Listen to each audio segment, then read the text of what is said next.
आल्यात मी जातो, जा बाळा म्हणलं. साहेबांनी सांगितलं म्हणलं मला मुख्याध्यापकने रोजचं राहा बाबा, शेवटचं वर्ष रोज आता कंटिन्यू येतो म्हणून असं सांगितल्यावर माझ्या पोरानं मला सांगून आलं इकडं न्यायाचं शिक्षण घेतं आपलं लेकरू आता चांगलं वकील होत आहे म्हणलं. वकील होत आहे निलंगा तालुका जिल्हा लातूर आमचं मुक्काम पोस्ट. माझा करता मुलगा सोमनाथ सूर्यवंशी होता, त्याच्यावर सगळं कुटुंबाचा भार होता. शिक्षणाला लागलंय, न्यायाचं शिक्षण आहे. आज वकील म्हणलं तर साऱ्या जनतेचं साऱ्या भारताचं सेवा करत असतात म्हणलं. चांगल्या गोष्टीला चांगलं असताना ह्या पोलीस लोकांनी काय विचार केला नाही, कशासाठी विचार केला नाही ते लोक. म्हणून मला एक म्हणायचंय सरकाराला, तुम्हाला काय लोकाला, एवढं माझं लेकरू चांगलं होतं. नोकरी शोधण्यासाठी, पोट भरण्यासाठी, मुलांच्या शिक्षणासाठी ते पुण्याला गेले आणि LLB साठी सोमनाथचा नंबर परभणीमध्ये लागला आणि या ठिकाणी काम करून तो शिकत होता. वर्षभरामध्ये तो वकील होणार होता.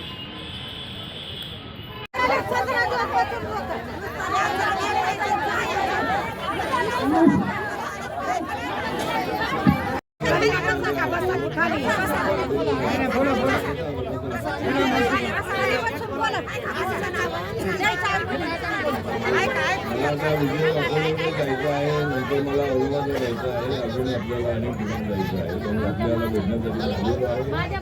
आपल्या भावना ठीक आहे, सगळ्यांनी जी नावं आहे ती करणार आहोत आणि ज्या पोलिसांनी अशा पद्धतीने चुकीचं कृत्य केलेलं आहे त्यांच्यावर कारवाई करण्यासाठी आपण प्रयत्न करणार आहोत. त्यासाठी नक्की आम्ही आपल्याला प्रयत्न करू, एवढंच आपल्याला आश्वासन देतो. जय भीम, जय भारत, जय महाराष्ट्र. सगळे आंबेडकरी अनुयायी आणि आमच्या भगिनी आणि बंधू मोठ्या संख्येनं न्याय मागण्यासाठी या ठिकाणी सोमनाथ सूर्यवंशी याच्यावर झालेला जो प्रकार आहे या संबंधामध्ये आम्ही मुख्यमंत्र्यांनाही सांगितलेलं आहे, पोलिसांनाही सांगितलेलं आहे. या पद्धतीने सोमनाथच्या आईने सगळं इतिहास सांगितला. लातूर जिल्ह्यातलं हे कुटुंब नोकरी शोधण्यासाठी, पोट भरण्यासाठी, मुलांच्या शिक्षणासाठी ते पुण्याला गेले आणि LLB साठी सोमनाथचा नंबर परभणीमध्ये लागला आणि या ठिकाणी काम करून शिकत होता. वर्षभरामध्ये तो वकील होणार होता. पण परभणीमधली जी घटना आहे, या देशामध्ये अनेक ठिकाणी बाबासाहेब आंबेडकरांचे पुतळे आहेत. पुतळे बसवण्यामध्ये बौद्ध समाज, दलित समाज तर ऍक्टिव्ह असतो. पण बाबासाहेब आंबेडकरांचा पुतळा बसवण्यासाठी सगळं प्रशासन, सगळ्या जाती धर्माचे लोक हे बाबासाहेबांचा पुतळा बसवण्यासाठी मदत करत असतात. आणि अनेक रेल्वे स्टेशन्स आहेत, त्या ठिकाणी अनेक ठिकाणी बाबासाहेबांचे पुतळे पाहायला मिळतात. कलेक्टर ऑफिस असेल, जिल्हा परिषदचं ऑफिस असेल, अनेक ठिकाणी बाबासाहेब आंबेडकरांचे पुतळे आपल्याला पाहायला मिळतात. आणि परभणीची पॅन्थरच्या मुवमेंट पासून माझा जवळचा संबंध आहे. अनेक तालुक्याची, गावागावाची माझा संपर्क आहे. परभणीमध्ये नामांतराच्या आंदोलनामध्ये मी अनेक पुढे लागलेलो आहे आणि अनेक ठिकाणी पुतळे आहेत. पण बाबासाहेब आंबेडकरांनी ज्या संविधानाला मजबूत केले, बाबासाहेबांच्या संविधानामुळे देश मजबूत झाला. ते संविधान तसं पुतळ्याच्या समोर कोणत्याही ठिकाणी नाही. परभणीकरांना वाटलं की रेल्वे स्टेशन मधून बाहेर पडल्यानंतर जो माणूस तिथं बाहेर येईल त्याला बाबासाहेब आंबेडकरांच्या पुतळ्याचं दर्शन तर होणारच आहे. पण ज्या बाबासाहेब आंबेडकरांनी देशाच्या आर्थिक न्यायासाठी हे संविधान लिहिलेलं आहे, तर ते संविधानाचं जे पुस्तक आहे, संविधानाचं जो संविधान आहे, हे संविधान बाबासाहेबांच्या पुतळ्यासमोर असावं म्हणून लाचमध्ये ते संविधान त्या ठिकाणी ठेवण्यात आलं होतं.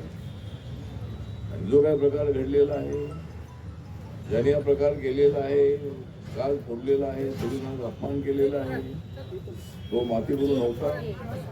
जरी पोलीस म्हणत असले तरी तो मातीपुरू नव्हता.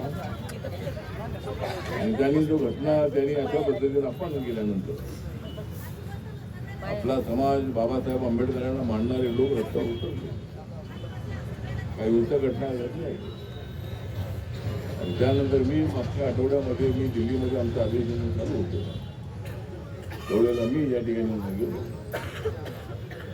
आणि पोलिसांना सुद्धा मी सूचना दिल्या होत्या.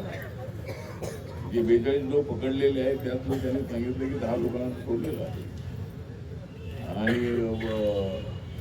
32 लोक आतमध्ये आहे आणि त्या लोकांना लवकर जामीन द्या. त्या लोकांवर टाकलेली केस नंतर काढून घेण्यासाठी मी मुख्यमंत्र्यांना बोलणार आहे.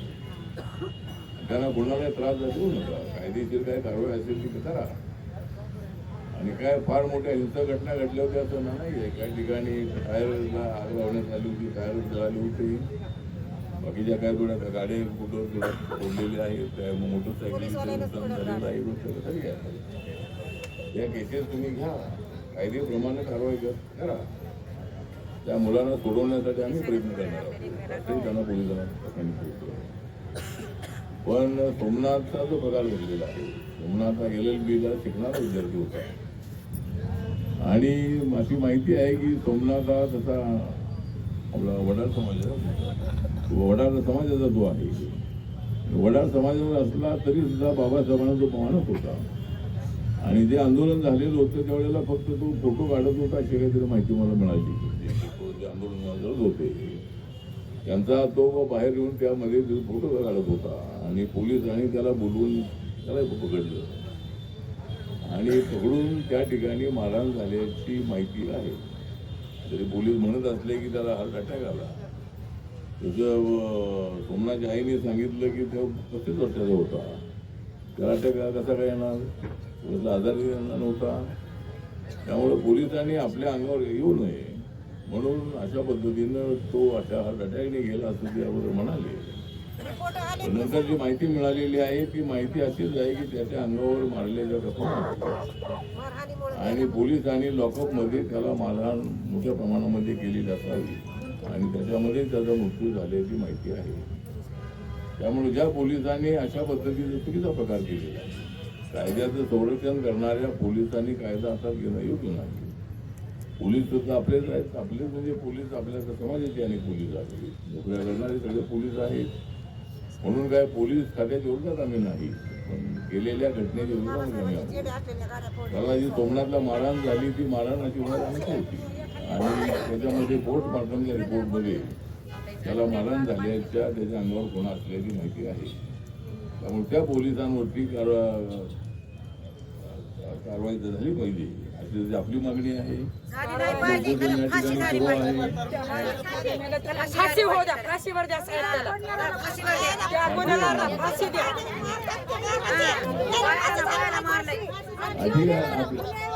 आपल्या ज्या भावना आहेत आपल्या भावना ज्या बरोबर आहे, आपल्या भावना आहेत त्या बरोबर आणि आपल्या भावनाशी आम्ही सहमत आहोत. आम्ही आपल्या समाजाचे आहोत आणि झालेला प्रकार अत्यंत निंदनीय आहे आणि अत्यंत जे कृत्य आहे ते अत्यंत चुकीचं आहे.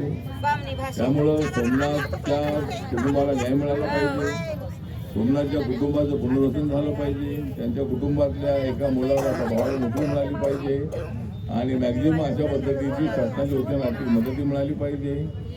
आणि आपल्या रिपब्लिकन पक्षाच्या वतीनंही आम्ही एक 10-15 दिवसामध्ये आम्ही आमच्या पक्षाच्या वतीनं 5 लाखाची मदत आम्ही या कुटुंबाला देणार आहोत आणि शासनाच्या वतीनंही मॅक्झिमम मदत कशी मिळेल याचा प्रयत्न करणार आहोत. तुमच्या अपेक्षाही आपलं जे म्हणणं आहे की ज्या पोलिसांनी मारहाण केलेली आहे त्यांच्यावर कारवाई होणं अत्यंत आवश्यक आहे आणि त्यासाठी नक्की आम्ही प्रयत्न करणार आहोत. त्यामुळं आज उपोषणाला आपण सगळ्या महिला मोठ्या संख्येने उपस्थित आहात. तर आपली जी मागणी आहे त्याप्रमाणे आहे की